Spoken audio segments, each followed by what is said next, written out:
السلام عليكم ورحمة الله وبركاته. يوم جديد وفيديو جديد وان شاء الله معانا مفيش مستحيل. ساعات كلنا بنحتار في ميزانية وجبة الفطار وما بنعرفش نظبطها، فيلا بينا النهاردة هقدم لكم سلسلة لوجبات الفطار سهلة وبسيطة وكمان على قد الايد وعلى قد الميزانية. ب15 جنيه القمر ده عملنا فطار حلو جدا هيكفي من 3 ل 4 افراد، وباذن الله هيكون طعمه حلو جدا وكمان فيه بروتين. يلا بينا على الفيديو، معانا مفيش مستحيل ونشوف عملنا ايه بال15 جنيه. اول حاجه كده جبت بيضتين زي ما انتوا شايفين، البيضتين دول ب12 جنيه، وطماطميه بقى كبيره مع فلفلايه مع بصلايه، قولي 3 جنيه، يعني ب15 جنيه بس عملنا فطار هيكفي ان شاء الله من 3 ل 4 افراد.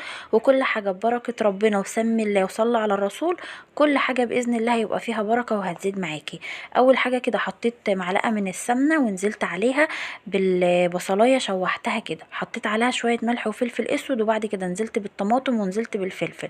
كان عندي معجون طماطم، حطيت بس هفوه كده على المعلقه تحمر معايا لون الطماطم شويه. بعد كده لما يتسبكوا وصلوا للدرجه دي هننزل بالبيضتين. احنا لو عملنا البيض كده مقلي في السمنه مش هياكل فرد واحد، انما شويه الخضار دول كملوا معانا الوجبه وكتروها، وهياكلوا ان شاء الله من 3 ل 4 افراد.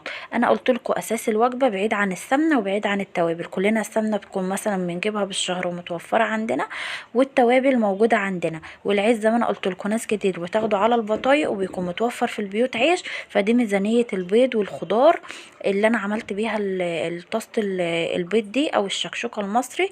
ده 15 جنيه بس عملنا فطار هيكفي ان شاء الله من 3 ل 4 افراد. ممكن لو انت عايزة الميزانية معاكي اعمليها سندوتشات وبألف هنا، وان شاء الله